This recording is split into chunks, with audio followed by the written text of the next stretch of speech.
Hey guys, welcome to Pajama Let's Play. I'm Michelle, host of Pajama Let's Play, where we talk all things Kingdom Hearts. Today's video is a collaboration with Axel Vega about the connections between Final Fantasy Crystal Chronicles and Kingdom Hearts. But before we get into that, make sure to like, share, subscribe, and ring the bell. You can check out my Patreon or leave a tip via the various apps linked in the description box down below. There will be spoilers, especially for Final Fantasy Crystal Chronicles, so heads up there. As I said, this is a collaboration with Axel Vega, and his channel is linked here for you to check out. It's going to start with Axel's thoughts, and I'll bring in mine in the second half. And the video is being uploaded on both of our channels. With that said, let's get into it.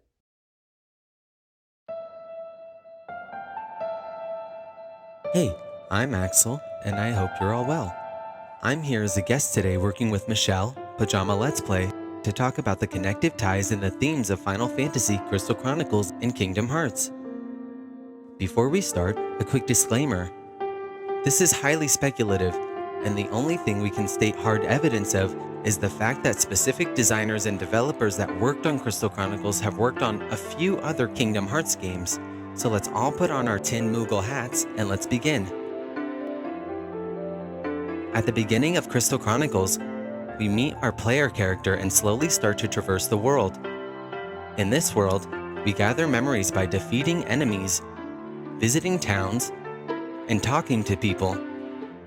These memories gathered throughout time in the world of Tipa don't actually exist. They're part of a dream world created by Lady Mio to make the player stronger. Lady Mio, who nibbles on good memories, is half of Ryam, who devours negative memories. Lady Mio has direct ties to memories and projections, which is a power in Final Fantasy that can be used to contextualize Naminé's power in Kingdom Hearts. The power of unchaining and rechaining memories together through the hearts of people is a power derived neither of light nor darkness.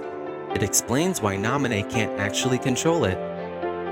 The chain of memories is a constant tide of emotion, and memories can easily get lost.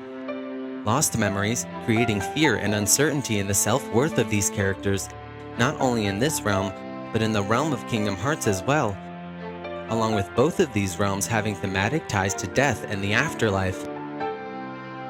What's also interesting is the overworld texture theme is changed in the new game plus of the remaster to dungeons with darker themes, similar to the beach on Destiny Islands and the dark beach in the Realm of Darkness.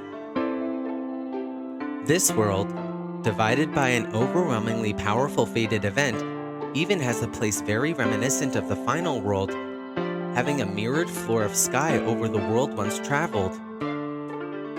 The similarities between these two places led me to believe that there are Final Fantasy characters that can end up in the final world just like Sora can.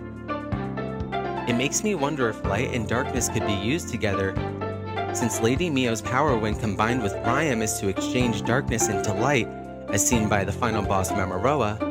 The similar imagery to the Spectre in Kingdom Hearts Chain of Memories can't be ignored if the Spectre of Chain of Memories was called there for a different purpose of balancing light and darkness completely.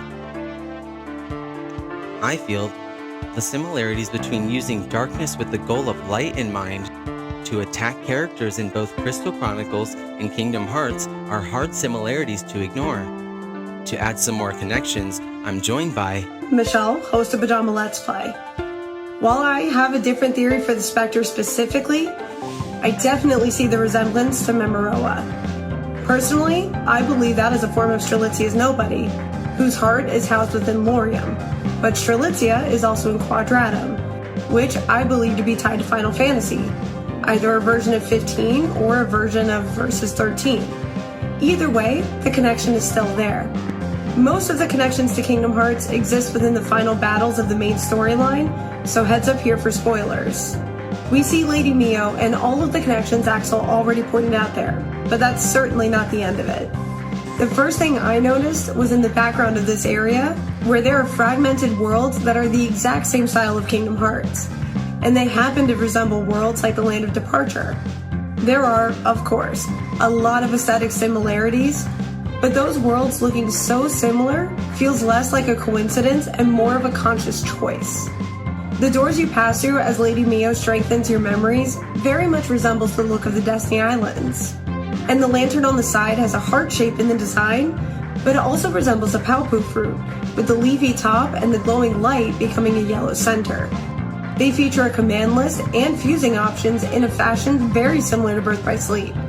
They all have the same spell names, which is a staple in Final Fantasy, but also have a series of equipment called Vanitas Guard, Vanitas Belt, etc. Even if the two games aren't meant to become one and the same, or even just parallels to one another, it's obvious to me they were thinking about Kingdom Hearts, and more specifically, Birth by Sleep, when they made this game. If they aren't officially connected, we can glean where the Kingdom Hearts series is headed, because they use the same themes, character personalities, inherent gifts, and more in Crystal Chronicles. We can get more into that over time, but those are the main parallels I've noticed that weren't already brought up by Axel. Please let us know what you think by leaving a comment down below. Don't forget to follow each of us on Twitter and our other social media accounts, and to like, share, and subscribe. Thank you for watching, and we look forward to continuing this discussion. Until next time.